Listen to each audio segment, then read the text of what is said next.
इसीलिए कि किसान सरकार नहीं तो ये सब कुछ नहीं। जहां किसान सरकार है वहां ये सब कुछ है। तो हम भी महाराष्ट्र में ये चाहेंगे या नहीं चाहेंगे? फिर बनाएंगे किसान सरकार? टंडा टंडा बोल रहे आप। बनाएंगे किसान सरकार? इसलिए मेरा आप लोगों से विनती है। दूसरी बात, ये पानी की कथा है। करंट का क्या चक्कर है भाई? आता ही नहीं है। क्यों नहीं आता? क्यों नहीं आता भाई? मैं एक बात कहता हूं, लिख लीजिए। इस देश में कोयला इतना है, 361 बिलियन डॉलर कोयला है हमारे पास। देखो हमारे वो करंट कर्मचारी है। लड़ेंगे लड़ेंगे। 361। हाँ, काटन कपास के लोग हैं। बैठ जाओ भैया। 361 बिलियन टन्स का कोयला है। देश को जितना करंट चाहिए उतना अगर कोयला से बिजली पैदा करके अगर देश में 24 घंटा करंट भी दे दें, 125 साल के लिए ये कोयला सीमा बस है। और कोयला कहां है? कहीं आकाश में है? यही है। हमारे चंद्रपुर में है, बलारसा में है, उमरेड में है, हमारे गुग्गुस कालरीज में है, महाराष्ट्र के धरती में ही है। महाराष्ट्र में गोदावरी भी है, महाराष्ट्र में कोयला भी है। लेकिन यहां पानी नहीं मिलता और बिजली नहीं मिलता। यह क्या चक्कर है भाई? जरूर इसमें दाल में कुछ काला है।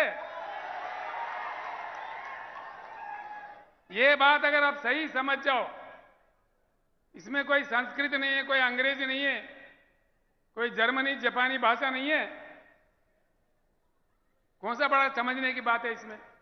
बस हम झंडा देखते ही पागल हो जाते हैं। हमारा नेता क्या दिया? तुम्हारा नेता हमारा पार्टी क्या दिया? क्या बनते? जब ज्यादा से ज्यादा सरपंच बनते होंगे, जिला परिषद चेयरमैन बनते होंगे। लेकिन हमारे किसानों का प्रेत उठ रहा है। इसमें हमको एहसास नहीं होना चाहिए? हमारे घरों में पानी की किल्लत है, इसका हमारे एहसास नहीं होना चाहिए? ये राजनीतिक तमाशा जब तक चलता रहेगा तब तक हम खामोश रहेंगे, तब तक हम बटे हुए रहेंगे, जब तक हम एकत्रित नहीं होंगे। जो संपत्ति हमारे सामने है, हमारा अपना है, हमारे गांव में है, हमारे राज्य में है, इसको जाके हमको वर्ल्ड बैंक से कोई भीख मांगने की जरूरत नहीं है, कोई अमेरिका का फाइल पकड़ने का जरूरत नहीं है। हमारा संविधान है, हमारे कानून है, हम कुछ सब कुछ बना सकते हैं। हम में वो ताकत है, हम आजाद हिंदुस्तान है। लेकिन पार्टियों के नाम पे, धर्म के नाम पे, जाति के नाम पे बटे हुए, बिखरते हुए हिंदुस्तानी है। इसलिए हमारा हालत यह है। मैं एक बात पूछता हूं भाइयों, ध्यान से सोचिए, दिल से सोचिए। आज इस देश का लक्ष्य क्या है? भारत का कोई लक्ष्य है? भारत अपना लक्ष्य खो दिया है। अंधेरे में अपने रास्ते भूल जाके अपने लक्ष्य खो दे के भटक रहा है।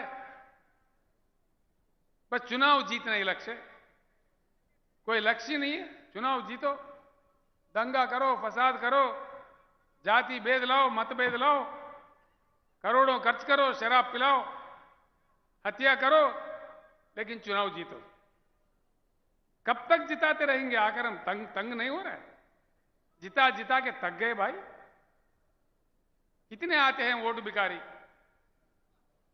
हर चुनाव में आते हैं रंग बिरंगी कहानी लेके। नेता बदलता है, हमारे किसानों का हालत क्यों नहीं बदलता? किसानों का हालत अगर बदलना है, जैसा तेलंगाना राज्य में बदला है, किसान सरकार आने पर ही बदलता है। अब देखो मैं दुबला पतला आदमी हूं। मैं जब शुरू किया था, नेता लंबे लंबे मोटे मोटे थे मेरे से। अरे बोला ये दुबला पतला याद ये कुछ कुछ दबा देगा भाई, इससे क्या होगा। अब क्या हुआ, देश जाता है। तो इसलिए नेता को देखा हैरान नहीं होना चाहिए। नेता का मोटापा कहां से आता है भाई? हमारे वोट से ही आता है।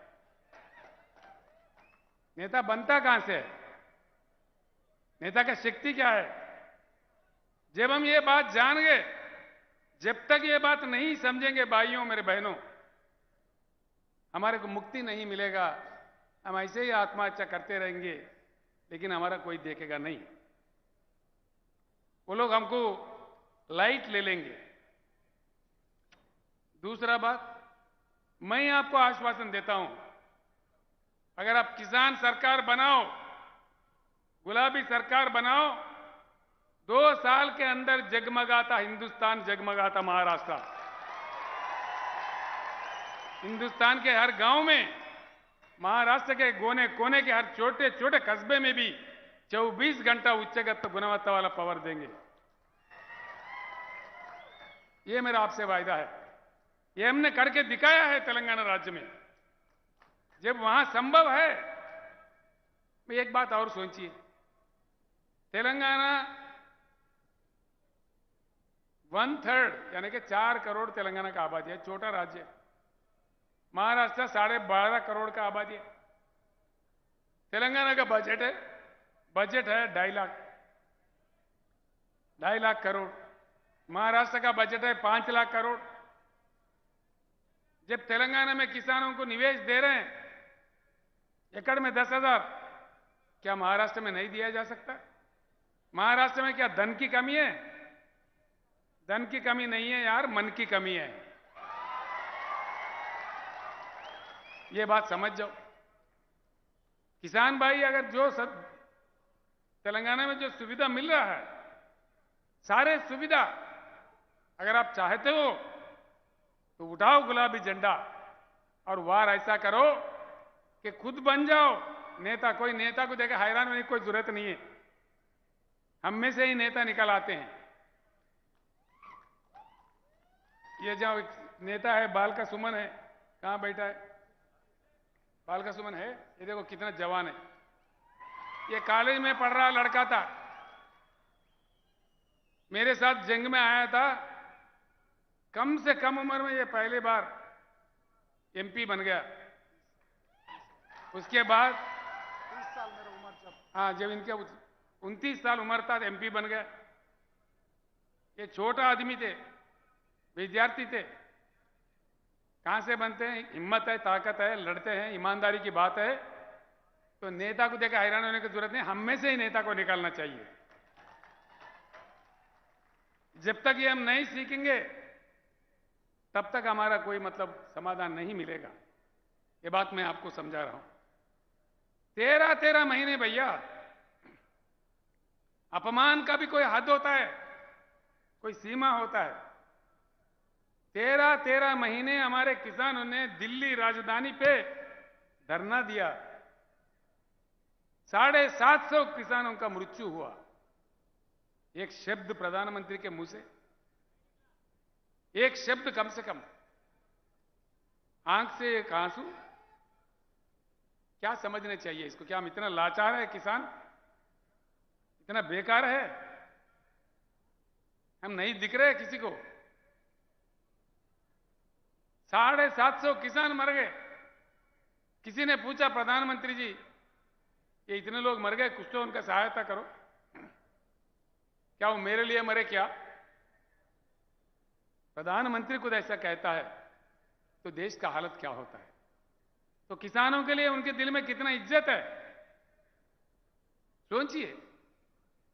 मैं पहले ही कहा कि मैं किसी व्यक्ति के खिलाफ नहीं हूं। मैं अगर हूं, किसान के मददगार हूं, किसान के सपोर्टर हूं। मुझे किसी से कोई पंचायत नहीं है।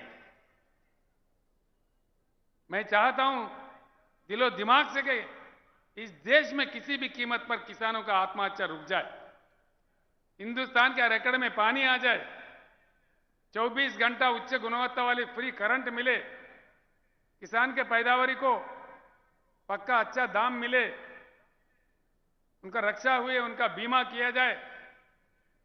फसल बीमा, किसल बीमा, जो झूठे वादे, झूठे ड्रामा है, नहीं, सोचने की बात है। बहुत बड़े बड़े नेता है भाई, शर्म की बात है। उत्तर प्रदेश से, महाराष्ट्र से कई किसान नेता भी बोलते भाई हमको जाना है। कहीं को जा रहे हैं भाई? धरना करना है। कहां धरना करना है? शक्कर फैक्ट्री के सामने धरना करना है। हर साल करना है क्या? गन्ना खरीदते हैं, पैसे नहीं देते, 3-3 महीने, 6-6 महीने, कहीं तो देते भी नहीं है, दाम भी नहीं देते। क्या घोटाला है इसके पीछे? क्या हमारे सारे नेता इनसे मिले हुए हैं? या तो फिर केंद्र सरकार के पास, राज्यों के सरकारों के पास, चाहे उत्तर प्रदेश का हो चाहे महाराष्ट्र के, या हमारे संविधान में, हमारे कानून में इतनी कमजोरी है कि किसानों को पैसे भी नहीं दिला पाए? ये क्या चक्कर है? सरकार अगर समझता 24 घंटे के अंदर पैसे ना आ जाए किसान के चौखट पे, नहीं आएंगे? आएंगे क्या नहीं आएंगे? यानी कि क्यों नहीं आ रहे? सरकार नहीं समझ रहे, सीरियसली नहीं ले रहे। इसीलिए 13 महीने का धरना देखो, आज क्या हुआ? कुछ निकला समाधान? 13 महीने का धरना का कुछ समाधान निकला? कुछ नहीं, निकलेगा भी नहीं। इसीलिए कि वो समझ बैठे हैं किसान एकत्रित नहीं होंगे, किसान के पास बुद्धि नहीं है। एक बार एकत्रित होकर बना के बताइए। नांदेड़ भाइयों, महाराष्ट्र के अन्य जिला से आए हुए भाइयों, मैं आपसे विनम्र पूर्वक प्रार्थना करता हूं, आगामी जिला परिषद चुनाव में किसान अपने ताकत दिखा दे, महाराष्ट्र सरकार झुक के आपके पास आ जाएगी। एक बार तो दिखाओ कम से कम। सरकारों को सीधा उंगली से जब घी नहीं निकलता तो टेढ़ा उंगली से निकलना चाहिए। तो इसलिए मैं आपसे विनम्र पूर्वक विनती करता हूं, जब तक हम बिखरे हुए रहेंगे, बटे हुए रहेंगे, हम कुछ नहीं कर पाएंगे। इसीलिए मैं आपसे फिर एक बार अनुरोध करता हूं, कहीं अन्य समस्या भी है। हमने सिर्फ किसानों के लिए नहीं किया तेलंगाना में, हमारे बुनकर भी आत्महत्या कर रहे थे, मर रहे थे। आज उनको सिर्फ 50% में ही सारे उनके लिए प्रबंधन करते हैं, उनके जो सामान चाहिए होता है। हमारे धनगर जो बकरी पालते हैं, 75% सब्सिडी पे भारत में सबसे अधिक 7 लाख के ऊपर बकरी के यूनिट लाके उनको बांट दिए हैं। कलालों का हमने काम किया है, जो सेंधी के जाड़ों का रकम होता है उसको पूरा बर्खास्त कर दिया है। हर किसी को हमने काम किया है। करते करते जो मछुआरे हैं, मछली पकड़ते हैं, उनके लिए काफी हमने काम किया है। उनका भी आज कल्याण हो रहा है। तेलंगाना में फ्री में डालते हैं पूरे सीड जितना भी है, आज वो भी खुश है। जो नाई है, जो हमारे कपड़े धोने वाले धोबी भाई है, उनके लिए भी 250 यूनिट तक का पावर फ्री में देते हैं। वो लोग भी थोड़ा इसको उपयोग कर रहे हैं। हर जिले में एक मेडिकल कॉलेज हमने कायम किया है। 1000 से ऊपर आवासीय विद्यालय हमने बनाए हैं तेलंगाना में। ये सारी चीज जब वहां हो सकता है, यहां भी जरूर होना चाहिए, हो जाएगा। अगर आप समझ गए तो यहां के नेताओं के चक्कर में, झंडा में उलझे रहोगे, फंसे रहोगे, तो कोई काम नहीं बनेगा। तो इसीलिए मैं बार बार आपसे विनती कर रहा हूं, मैं जो भी कह रहा हूं, आगे पत्रकारों को मीटिंग में जो भी कहूंगा, उन बातों को जरूर सोचिए, गांव में चर्चा कीजिए। अगर मेरे बात सच है, मेरे बात में ईमान है, तो उठाइए गुलाबी झंडा, सरकार किसान का बनाइए, दम बताइए अपना, तब जाके समाधान मिल सकता है। आखिरकार दलित भाई, हमारे दलित वर्ग के लोग, पीड़ित वर्ग के लोग हैं, आदिवासी लोग भी है। दलित वर्ग के लोग कब तक रहेंगे ऐसा? इनके लिए भी तेलंगाना में अच्छा समाधान निकाला है। जो तेलंगाना दलित बंधु स्कीम है, हमारे पास 17.5 लाख दलित घराने हैं तेलंगाना में। उनको, हर फैमिली को वापस नहीं देने वाला, बिना किसी बैंक के झंझट के 100% सब्सिडी के रूप में 10 लाख रुपए हर घराने को देते हैं। वो जो काम कर सकता है, उनका कोई रोक दाग नहीं है, जो काम वो समझता है कर सकता है वो कर सकते हैं। तेलंगाना दलित बंधु आज पूरे हिंदुस्तान में मशहूर है। ऐसा ही भारतवर्ष में दलितों के साथ जो अन्याय हुआ, उनका भी पीड़ा चले जाना चाहिए, ये हमारा भारत समाज का फर्ज बनता है। तो इसीलिए हमने प्रतिज्ञा लिया है, शपथ लिया है, बीआरएस सरकार आ जाए तो हर दलित घराने को 10 लाख रुपए दिया जाएगा। हर साल 25 लाख दलित घराने को देश में दलित बंधु भी लागू किया जाएगा पूरे देश भर में। रैतु बंधु जो है, किसान बंधु स्कीम, वो भी हर जगह दिया जाएगा, हर राज्य में दिया जाएगा। भाइयों, इससे मैं एक ही बात आपको कहता हूं, मैं आपको कोई युद्ध करने के लिए नहीं कह रहा हूं, आपसे किसी से झगड़ने का, लड़ने के लिए नहीं कह रहा हूं। कोई धूप में, बारिश में आके जंग करो, मैदान करो, तलवार पकड़ो, ये बात मैं नहीं कहता।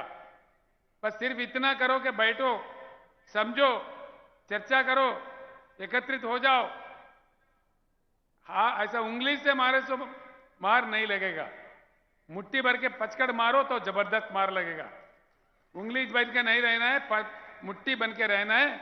एकत्रित हो जाओ, अपने वोट अपने लिए इस्तेमाल करो, अपने वोट अपने लिए। अपना सरकार बने तब जाके हमारा समाधान निकलता है। पानी आ जाएगा, बिजली आ जाएगा, एक के पीछे एक सुबह आ जाएगा, सारे समाधान निकल जाएंगे। ये गोलमाल से हम हट जाएंगे, अपनी सरकार बना लेंगे। मैं आपसे नहीं, कई चीजें भाई क्या बोलते, मैं आपको कम बातों में कुछ बातें समझाने की कोशिश किया, काफी अन्य बातें भी है। किसानों पे मैं ज्यादा कहना चाह रहा था। इससे पहले हमारे धर्माबाद तालुके के बापूराव कदम जी, हमारे युवा मित्र गणेश कदम मेरे पास आए थे, काफी साल पहले से मेरे पास आ रहे हो। वो चाह रहे थे बार बार कि साहब आपकी आवाज महाराष्ट्र में आ जाए, नांदेड़ में आ जाए। मैं उनका शुक्रिया अदा करता हूं।